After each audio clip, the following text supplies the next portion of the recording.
very privileged and honored today to have Dr. Bradley and Cheryl with us, and Dr. Bradley is going to present our lesson. Dr. Bradley. Thank you, Al.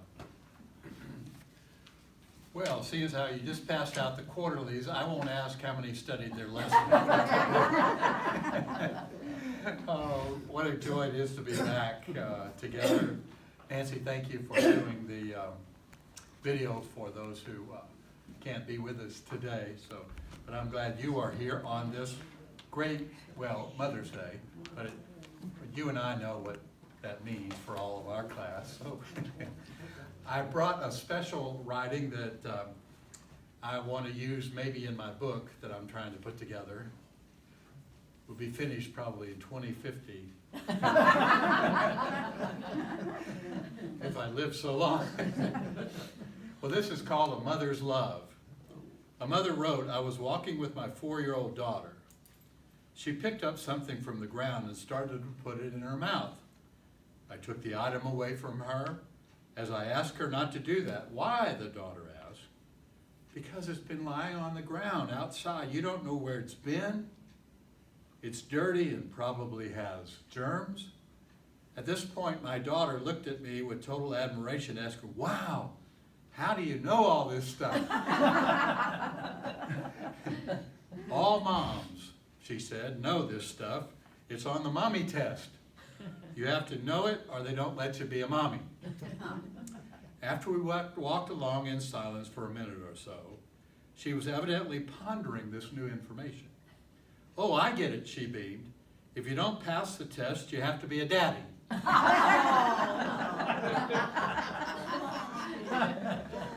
Well, you can tell this is not Father's Day. Well, Tim Hansel was a writer who said one time, "Pain is inevitable, but misery is optional."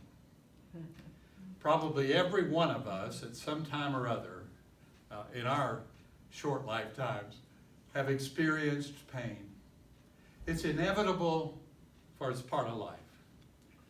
But you can choose not to be miserable. So that's important. Our lesson is all about that. It rains on the just and the unjust. It rains on the wicked and the good. We've all had times when a compassionate word from someone that loves us makes all the difference in the world. We could have never made it through that painful time unless we had someone reach out, like Al was just talking about, reaching out to Ron Hudkin. You know, reaching out to one another. It is so important. If we're fortunate, we have had that experience of compassion for our suffering. Maybe it came from our family, our friends, our Sunday school class, because you reach out to one another so well, or our minister, even sometimes complete strangers will reach out in a compassionate way. And we have welcomed their compassion, haven't we? Isn't it wonderful to know somebody cares and reaches out to us? Now, this lesson is all about compassion. So if I were to write compassion on the board there, how would you define it? Anybody want to risk defining compassion? Caring. Caring. Good word is caring. Love in action. Love in action, very important right there. How is it different than sympathy? I think you know more if it's compassion. Maybe you've been there. And sympathy is kind of feeling sorry for somebody. Yeah. Now maybe that's a part of compassion, but that's certainly not all of compassion. Compassion is more, as Nancy said, compassion is more than just feeling sorry for someone. Here's how the dictionary.com, just to prove to you I am literate in online stuff. Dictionary.com says, it's a feeling of deep sympathy and sorrow for another who is stricken by misfortune. But it doesn't stop there. You see, feeling sorry and sympathy for another who is stricken by misfortune, accompanied by a strong desire to alleviate the suffering. The action. Barbara, love in action. See, compassion is more than sorrow or caring for someone but it moves on to trying to alleviate the pain. So today's lesson just demonstrates the compassion of Jesus. He is our model, isn't he? He's our model of empathy and compassion. Now, we're going to read about his display as an adult woman is healed. Parents with broken hearts are comforted. And a young lady in the death grip is brought back to life. That's all found in Luke chapter 8. So look in your quarterly, or if you have your Bibles, this will be fine. Luke chapter 8. We're going to begin with verse 40. Luke chapter 8, verse 40. And as we read this, listen for the compassion of Jesus. And so it was, when Jesus returned, that the multitude welcomed him, for they were all waiting for him. Behold, there came a man named Jairus. He was a ruler of the synagogue. And he fell down at Jesus' feet and begged him to come to his house. For he had an only daughter, about 12 years of age, and she was dying. I'll pause there for a minute. Let's see. Why do you suppose the crowd was so excited to have Jesus come back? Healing everybody. What a doctor. They were so excited that he was coming back because he was the minister of healing. He kept healing everyone around. And so they were very, very excited. And they welcomed him, a lot different than crucifying, right? They were welcoming still at this time. And so they were waiting for him. You know, Jesus traveled around a lot. Capernaum on the other side of the Sea of Galilee and coming back. So they felt they were there welcome him as he came back. Okay, now let's go on to verse 43 and then we'll come back. Now a woman having a flow of blood for 12 years, who had spent all her livelihood on physicians. Don't you know that? You know, I knew that I was retired when I had a doctor's appointment every week. That's when I knew I was retired. Can you imagine spending 12 years seeking to be healed, as she did?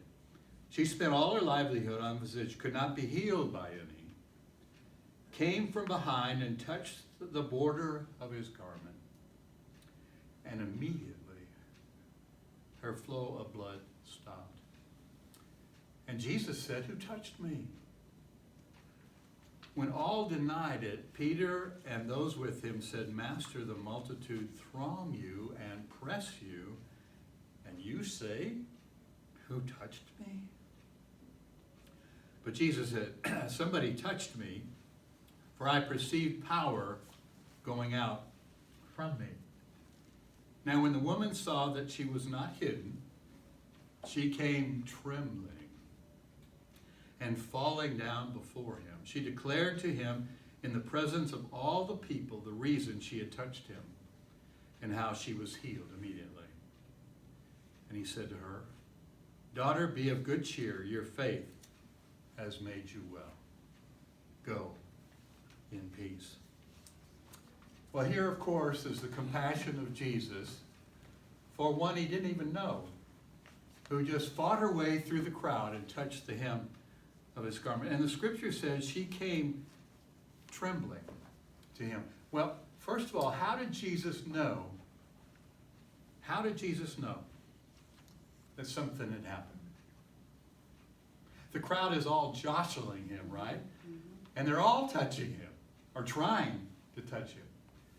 How did Jesus know that someone touching him had been healed? You noticed that the power had gone out from him. Yeah, Jesus said, the power, I know someone has been healed because my power has gone out from me. Why do you think we were told that?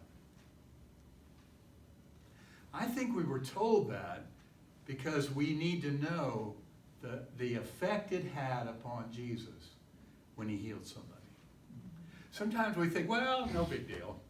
Just heal everybody and no big consequence to that. But we're wrong. We're wrong. It is power giving to heal someone for Jesus. It wasn't just nonchalant. It was something that took something out of him to heal her. So it wasn't that easy. He knew that someone had touched him. It was draining for Jesus to heal these people. Well, that's why many times he had to do what? Depart for a while to be alone with the Father and pray and to be away from the crowd. Don't you want to be away from the crowd sometimes? You know, when I was working, my Mondays were my day off. And even Cheryl didn't bother me. She knew to let me go out, get a cup of coffee, sit on the gazebo and read, and all day long she'd be at work and she would just leave me.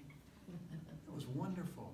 It's great, isn't it, sometimes to be without people around. Well, Jesus needed that time because it was a lot for him to do what he was doing. Now, it says she came to him when he said, okay, who's been healed? And nobody says it, but she comes to him trembling. Why was she trembling? Well, I guess she was afraid of what he might do. Yeah, she would be afraid, wouldn't she, of what he might say or what he might do. He's a rabbi. He's a teacher. And she was ritually what? Unclean. Unclean. Now, Scripture tells us there were 3 causes for a person to be excluded from society, to be shut off, to be carted away. Now, do you know what they were? Leprosy. Leprosy Yeah. was one. Okay? What's another? Contact with the dead. If you touched a corpse, you were unclean. The third one was a bodily discharge, which is what she had. So no wonder she was trembling. I would be not only trembled for what Jesus might say or do, but how about the crowd? Some of them wore masks and some of them didn't. I mean, we've been through that now, haven't we? Where you wonder if this person I'm talking to or sitting by has been vaccinated, whether they have the virus. Can you imagine this crowd? You see, if she's unclean and she touches you getting through the crowd, you have the virus. You are unclean as well. Can you imagine that crowd when they discovered how Jesus had healed her and what he had healed her of? They would have been livid. No wonder she was trembling. Now, how do you think she was feeling when she came to Jesus? Why do you think she reached out to him? She was desperate. I think she was feeling desperate. 12 years? How else would she have been feeling? This is probably her last chance Yeah. to get help. Maybe her last chance. Think she was desperate? Think she was depressed? Yeah. Sad? Lonely? All of these things made her reach out to Jesus. Now, why did Jesus call her out publicly? Later on, you're going to find he did something different. Why did he call her out publicly? Who touched me? Don't you think she would have liked to have sneaked up and touched him and then been healed and then sneak away? Nobody knew. Why do you think he made her fess up? Number one is for the crowd's sake. If he said she has been healed, they would have felt okay. I feel good you've been vaccinated. I'll talk to you. I don't have to wear my mask around you. I feel good being vaccinated. The crowd would have been reassured that you're okay because I have healed her. Now, secondly, maybe he was assuring her that she had been healed. How many doctors probably said to her, "You're going to be all right. Take a couple aspirin, call me in the morning," you know, or what I've taught you, or what I've done for you, how I've diagnosed you means you're going to be well. Well, no, but Jesus said, "You have been healed," would dismiss her doubt and her fear, as well as assuring the crowd. You see, God blessed her shocking behavior with healing. How many times have we all gone out of our way and done something really crazy and God blessed it? You know, I think of all the times that I didn't know where to go, what to say, what to do. I just showed up, probably said the wrong thing, did the wrong thing, but God blessed the behavior of being compassionate. Okay, now let's go on. Verse 49. While he was still speaking, someone came from the ruler of the synagogue's home, saying to him, "Your daughter is dead. Do not trouble the teacher." But when Jesus heard it, he answered him, saying, "Do not be afraid, only believe, and she will be made well." When he came into the house, he permitted no one to go in except Peter, James, and John, and the father and mother of the girl. Now all wept and mourned for her, but he said, "Do not weep, she's not dead, but sleeping." And they laughed him to scorn. What a phrase. Knowing that she was dead. But he put them all out, took her by the hand, and called, saying, "Little girl, arise." Then her spirit returned, and she arose immediately. He commanded that she be given something to eat, and her parents were astonished. But he charged them to tell no one what had happened. Wow, they came to Jesus, compassionate Jesus, to tell him that the little girl had died. Now, there are a couple of words here in 48 and 50. One word says, "She will be made well." And that same word is used and translated, "She'll be saved." Well, why use the same word in the context of this story? Well, you and I know that we can be made whole. We can be healed wholly in the physical sense. Probably every one of us has been through some time of surgery or where we've been sick and we've been healed wholly physically. Okay? So Jesus says she's going to be made whole. And then he says she's going to be saved. You see, there is that spiritual side of our life we can't forget about. That is the religious side. That is the spiritual sense. We need to be made whole physically. We need to be made whole in salvation. And Jesus does that, of course, for us. Well, now, how do you know that Jairus said that he still believed in Jesus? They came back, they said, "Your daughter's dead, don't bother the teacher." How do we know that he still believed? Well, he took Jesus to his home. Yeah, he didn't give up. He didn't say, "Okay, bye, Jesus. I'm not going to trouble you anymore. She's gone." He says, "Go with me." He says, "Jesus, I still believe. I want you to go with me." So he kept leading him. Then Jesus only permitted Peter, James, and John, and the mother and father to go in with him. Why do you suppose he kept the public out?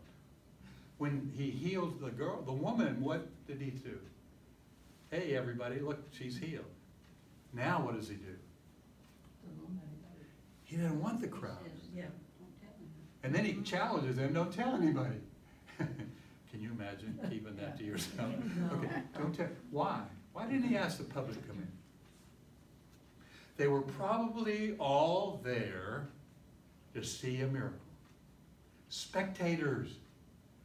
They wanted to watch Jesus do something miraculous. You see, they weren't there because of their faith, because they were made whole or they were saved. They were there just to see something wonderful happen. And did they believe that he could do it? So who do you think was there mourning. Who was mourning?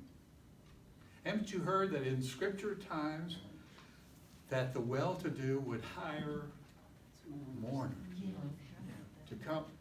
Isn't that weird? That seems so weird. But that was their tradition. They would hire mourners, and mourners would be professional criers. They would go around everywhere, and if you had need, you lost a loved one, they would make sure everybody knew how sad you were. Now, why are they listed in here? Why do you suppose they laughed him to scorn, it says? These are professional mourners, remember. Who had they been around? The dead. They'd been around those who had died. So in other words, if anybody knew death, they did. It's kind of like early hospice workers. They know what's going on.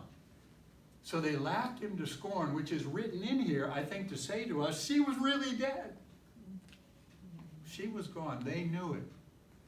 And so when he said, she's just sleeping, they laughed at him.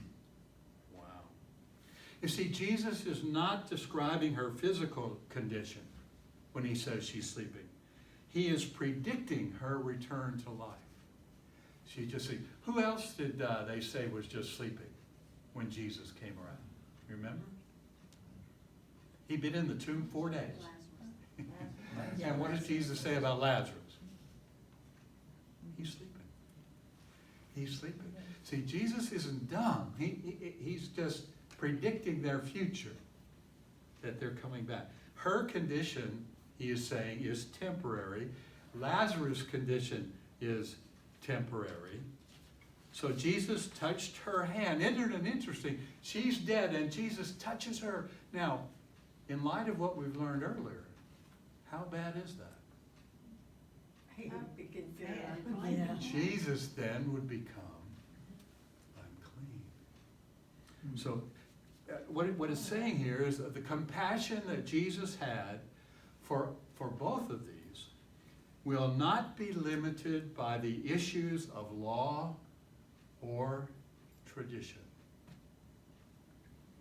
The compassion of Jesus will not be limited by the issue of law or tradition.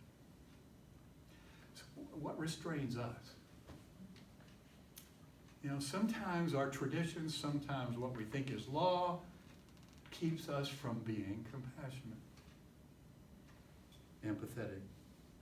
So how can we be more like Jesus? Now, here's the point of the lesson. One, we can show compassion to hurting people. What do you all think? What cultural aspects of our life leads us to be unsympathetic and not compassionate? What's going on now that keeps us be that way?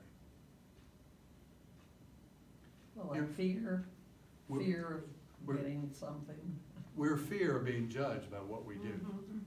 You know, it's like when you're driving down the road and you see somebody that needs help on the side, why don't you stop? We don't stop because there might be a lawsuit. You know, if we pick them up, take them to the hospital, you know, or something happens to them, then hey, we're at fault. Lawsuits, the polarization of our country. You know, we need to really be compassionate for all the leaders of our country, even like them or dislike them. You know, ought to be compassionate. Maybe we're not compassionate because we're too busy. You know, we're too busy. Like the priest and Levi, we're going to go on the other side of the road because we have somewhere religiously we should be. Maybe we're too self-centered. Oh, that hurts, doesn't it? Maybe we're too self-centered to be as compassionate as Jesus was. Wow, you think about all that he did. Why are we not compassionate to hurting people? Simply inattention. Isn't it easier to ignore suffering? When I'm going down the road and I don't give out my window to people sitting on the side of the road, because that doesn't help them any, you know. So where do I look? Straight ahead. I don't dare catch them by an eye. It's so easy, isn't it, to ignore? So I don't want to know about that. We can't. Focused on our own lives. Prejudice. Sometimes we're prejudiced on other people's race or their religion or their ethnic background, their sexual orientation, their political party. We're not compassionate because all those things stand like a wall between us and them. Did Jesus? No. He heals all these people, which takes a lot out of him. He refuses to ignore them. Wow. Okay. Our religious beliefs and practices can limit our compassion sometimes. Or thinking, have you ever thought this? They're getting what they deserve. I was gonna say, we can be judgmental and say, oh, well, they did this and that, and They this is deserve the it. result, You made your bed, There you go. lying. Lies. You know, Yeah. that's what we feel sometimes, isn't it? Now, how can you be compassionate and feel that way? That's how we're trying to not be like Jesus. He didn't do that. Though Jesus, we're not Jesus, we can't heal people. But we are not lacking in resources to show compassion, right? We're not lacking in resources to show compassion. What can you do? What does Faithful Friends class do so well? Listen. How many times has it been when somebody just listening to us in our suffering was very compassionate? They heard us. They didn't necessarily agree with us. They didn't really answer us. And that's why for us, sometimes just listening. You don't have to have an answer. Just listen. And you don't have to judge. You just have to hear them out. I'm amazed how many times I find myself talking instead of listening. That's not very compassionate. Praying for and with. I discovered through my ministry that when I told somebody I'll be praying for you, they just told me something tough.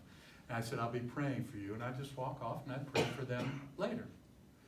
I discovered that just praying with them right then, even in a crowd, made all the difference. I could just put my hand on their shoulder, offer up a simple prayer for the need that they just told me. Praying for and with. Well, how else can we show compassion? I did the two easy ones. What's another way you think we show compassion? Volunteering. I used to love it. I just come to this class and I get more volunteers. Wonder why I loved you. I could use you. You would volunteer and help. That, of course, that's not true. You can volunteer for Beyond Our Walls.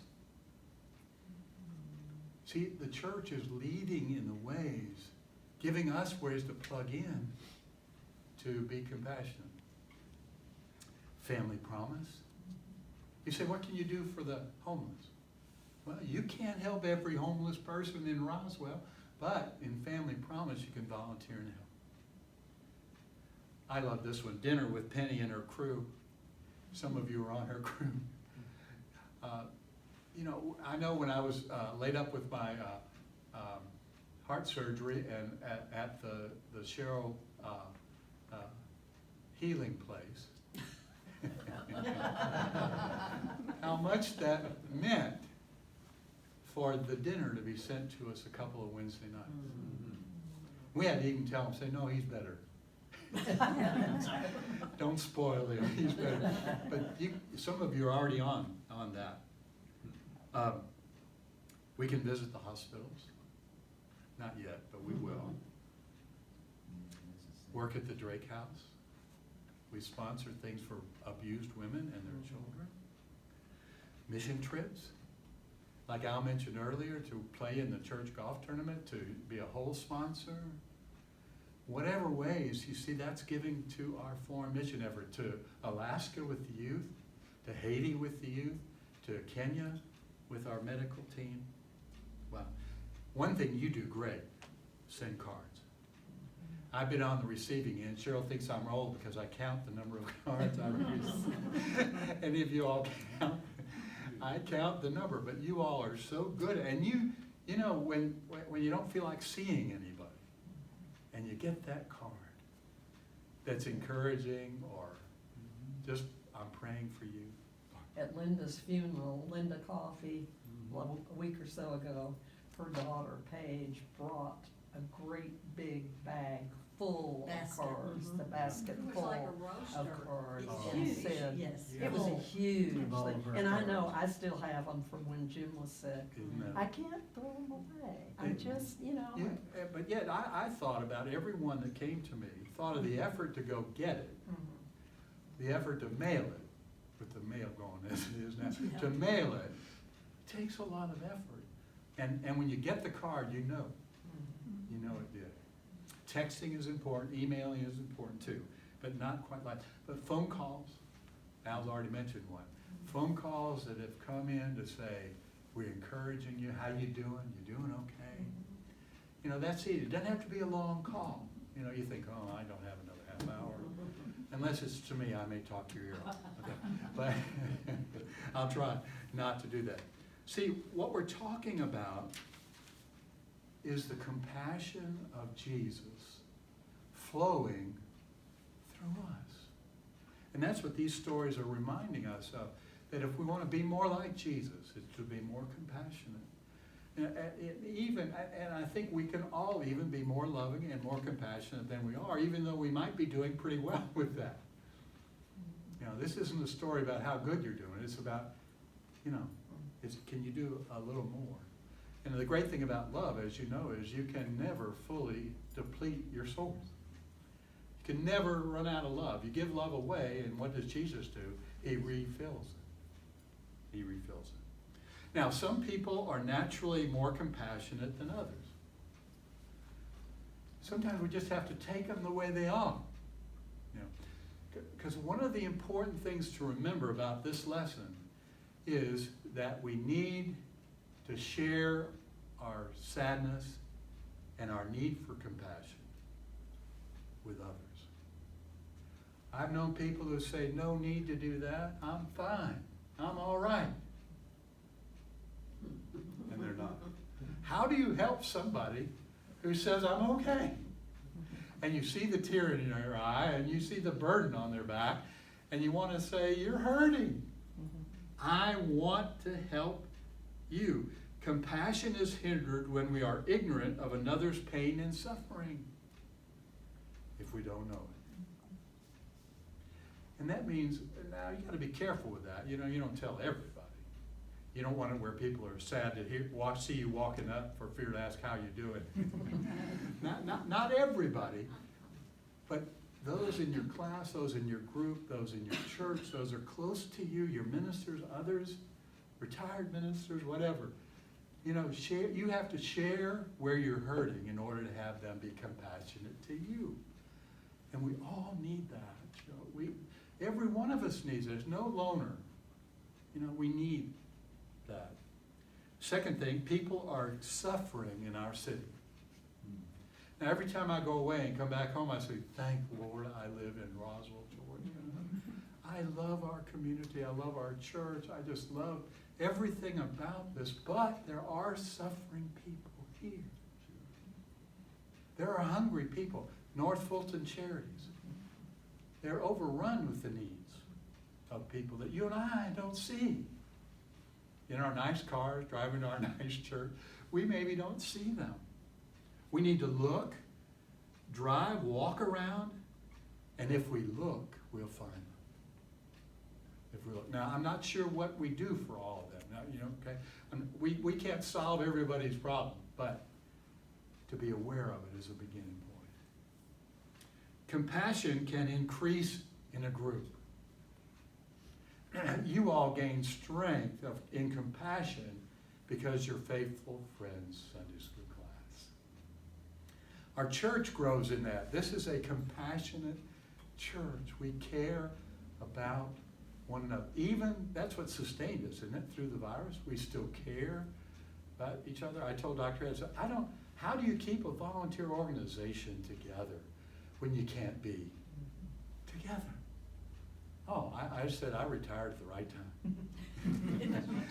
I could just, not have to worry about the decisions to be made, how we're gonna go on. And I think the staff's done a great job.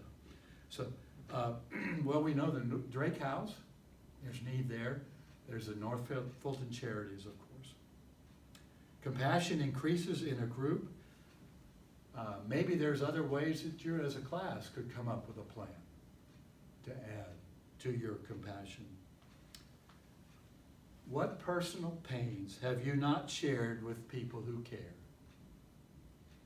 How can they be compassionate to you unless you share the pain? Decide today to share with the people who care so deeply about you.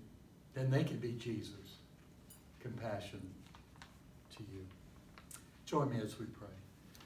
Lord, by your Holy Spirit, may our hearts be warmed. Create in us hearts full of compassion for people who suffer. Give us wisdom and courage to help them as we can. Help us to be more like Jesus, our Savior and our friend, to be like him. In his name we pray.